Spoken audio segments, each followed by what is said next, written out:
Alors, commençons aujourd'hui le chapitre 16 sur les arcs paramétrés. On en a un petit peu parlé ensemble samedi. Il y a une partie théorique qu'on va faire aujourd'hui. Et puis après, ça sera le tracé des courbes. Je vous laisse mettre pause et lire tout seul votre feuille, évidemment sous vos yeux plutôt que sur l'écran. Juste l'introduction qui raconte que une courbe paramétrée, c'est une trajectoire au sens physique du terme. Enfin, comme vous le faites en physique, je veux dire, et qu'on sait déjà paramétrer des cercles, des droites en dimension 2, des droites en dimension 3, éventuellement aussi des branches d'hyperbole, hein, c'est pour ça que ces fonctions s'appellent fonctions hyperboliques. Okay. Alors, première partie, on va regarder donc les considérations théoriques, puisqu'on est amené à, dans ce chapitre-là, à manipuler des fonctions qui sont d'une variable réelle t, mais qui sont à valeur dans Rn. Alors en fait, on en a déjà parlé parce que dans le chapitre sur les espaces vectoriels normés, on avait des fonctions à valeur dans un espace vectoriel. Et nous, ce qui va nous intéresser, c'est de commencer par définir la notion de limite. Alors normalement, dès qu'on est dans un espace vectoriel pour définir la notion de limite, il faut une norme. Sauf que dans tout ce chapitre, on sera en dimension finie. Et donc, petit 1, on peut choisir la norme qu'on veut. Et petit 2, encore plus simple, on peut passer par les applications coordonnées. Donc, c'est de ça que parle ce petit encadré, ce qui est en fait de la révision.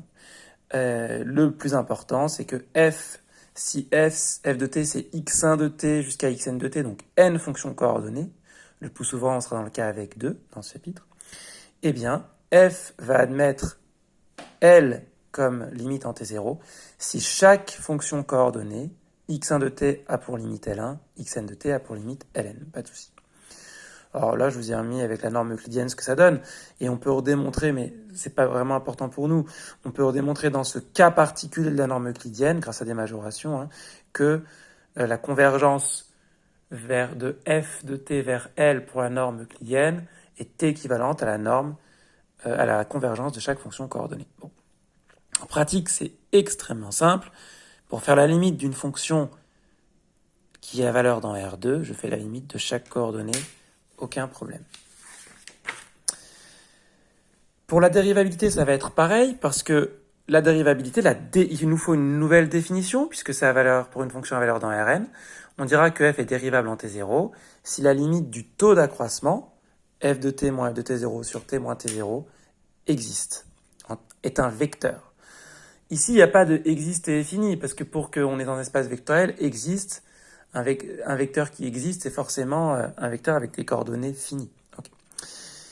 Mais comme la définition, c'est une histoire de limite, eh bien dire que ceci admet une limite qui est un vecteur, c'est regarder chaque coordonnée, et bien les coordonnées, ça va être, si c'est f de t égale x de t, y de t, x de t moins x de t0 sur t moins t0, y de t moins y de t0 sur t moins t0, et donc aucun problème pour voir que grand F va être dérivable si et seulement si chaque application coordonnée est dérivable. De façon plus générale, parce que en fait ça revient à se mettre dans la base canonique, ça fait f de t égale x1 de t 1, 0, 0, 0, et plus x2 de t 0, 1, 0, 0, etc.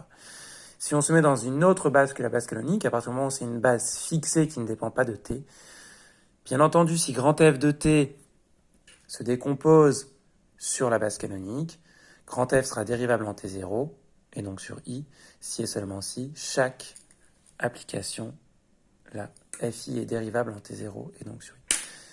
En pratique, aucun problème. Vous avez une fonction à valeur dans R2, vous dérivez chacune des coordonnées. Exactement comme pour les fonctions à valeur dans R, on a une notion de développement limité. Sauf qu'attention, et ça sera utile à la fin du chapitre, bon, de façon plus pratique, mais un développement limité, ça va se faire de façon vectorielle. C'est-à-dire que f de t, il faut que vous imaginiez un vecteur, à deux coordonnées par exemple, f de t0 plus t moins t0 fois un vecteur, plus t moins t0 fois epsilon de t. Epsilon de t, c'est un vecteur. Mais epsilon de t, dans la définition du développement limité, doit avoir... Alors on pourrait dire epsilon de t tend vers 0, parce que tendre vers 0, c'est équivalent à tendre en norme vers 0, mais c'est plus clair de bien comprendre que c'est la norme de epsilon t qui tend vers 0. Donc on va retrouver des notations du genre epsilon de t égale taux de 1, qui veut dire la norme de epsilon de t tend vers 0 quand t tend vers t0. Ou encore, si je multiplie t moins t0 epsilon de t, ça peut se réécrire petit taux de t moins t0, exactement comme en dimension 1. Et petit taux de t moins t0, c'est un vecteur, mais sa norme est négligeable devant valeur absolue de t moins t0. Alors, on a facilement que f est dérivable en t0 si et seulement si elle admet un dl d'ordre 1 en t0. Et dans ce cas, on récupère la dérivée. Et ça vous permet d'avoir l'écriture du dl d'ordre 1 quand vous connaissez la dérivée. Je vous laisse mettre pause et le lire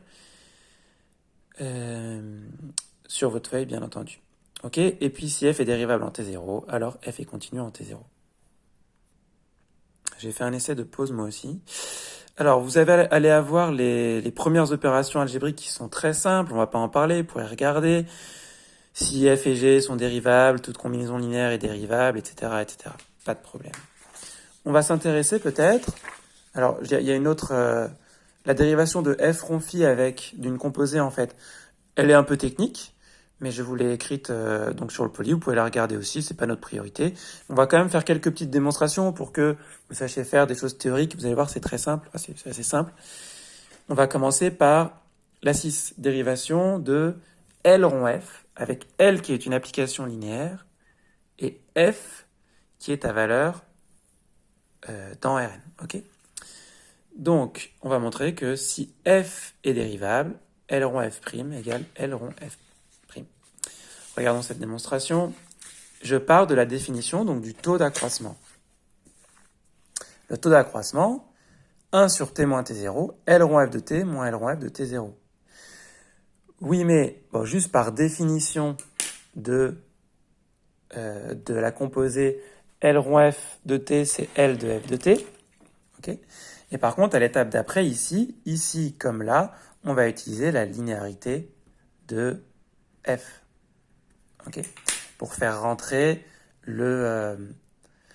d'abord, ici, tout ça, on le met dans le même L, f de t moins L de t0 à la place de L de f de t moins f de t0, bien sûr.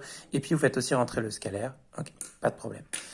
Sauf que f est dérivable en t0, donc f de t moins f de t0 sur t moins t0 tend vers f' de t0. Et comme L est linéaire en dimension finie, L est continue. Hein, ça, c'est un théorème important qu'on a vu dans l'espace vectoriel normé. Donc, par composition des limites, le taux d'accroissement va tendre vers L pris en f' de t0. Ce qui montre bien, comme c'est valable pour tout t0, ça montre bien ce qu'on veut. On a ensuite le même genre de théorème avec B qui est bilinéaire. Et on fera une pause peut-être après ça. Je ne lis pas ce qu'on va montrer. Hein, voilà, on va montrer ça. Je repars sur mon taux d'accroissement.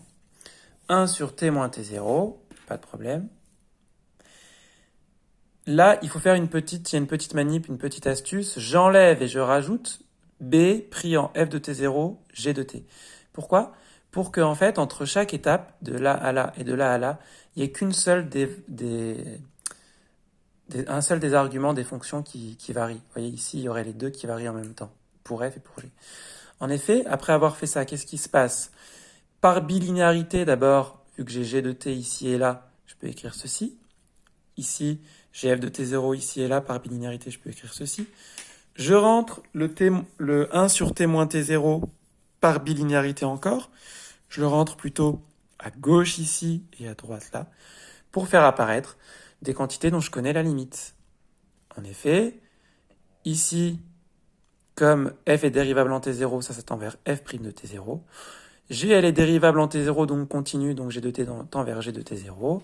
Ici, c'est une constante, ça tend vers f de t0. Et ici, ça tend vers g' de t0. Ça tend, tout ça, c'est quand t tend vers t0. B est une application bilinéaire en dimension finie, donc est continue. Et donc, finalement, ce taux d'accroissement tend bien vers ce qu'on veut. Ok ?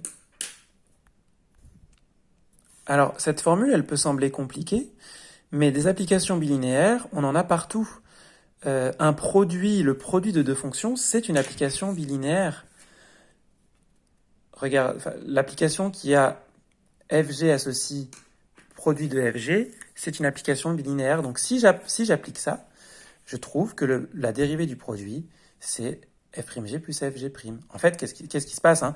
Pour dériver b de fg, je dérive d'abord la première composante sans toucher à la deuxième, puis la deuxième composante sans toucher à la première. Prenons par exemple un produit de matrice. Si j'ai un produit de matrice, c'est bien une application bilinéaire, et donc la dérivée du produit, j'obtiens cette formule-là, qui ne nous surprend pas.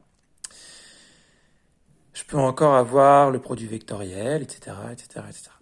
Le produit scalaire et le déterminant sont aussi des applications bilinéaires en dimension 2, enfin, le produit scalaire partout et le déterminant en dimension 2, et donc on peut appliquer encore cette formule.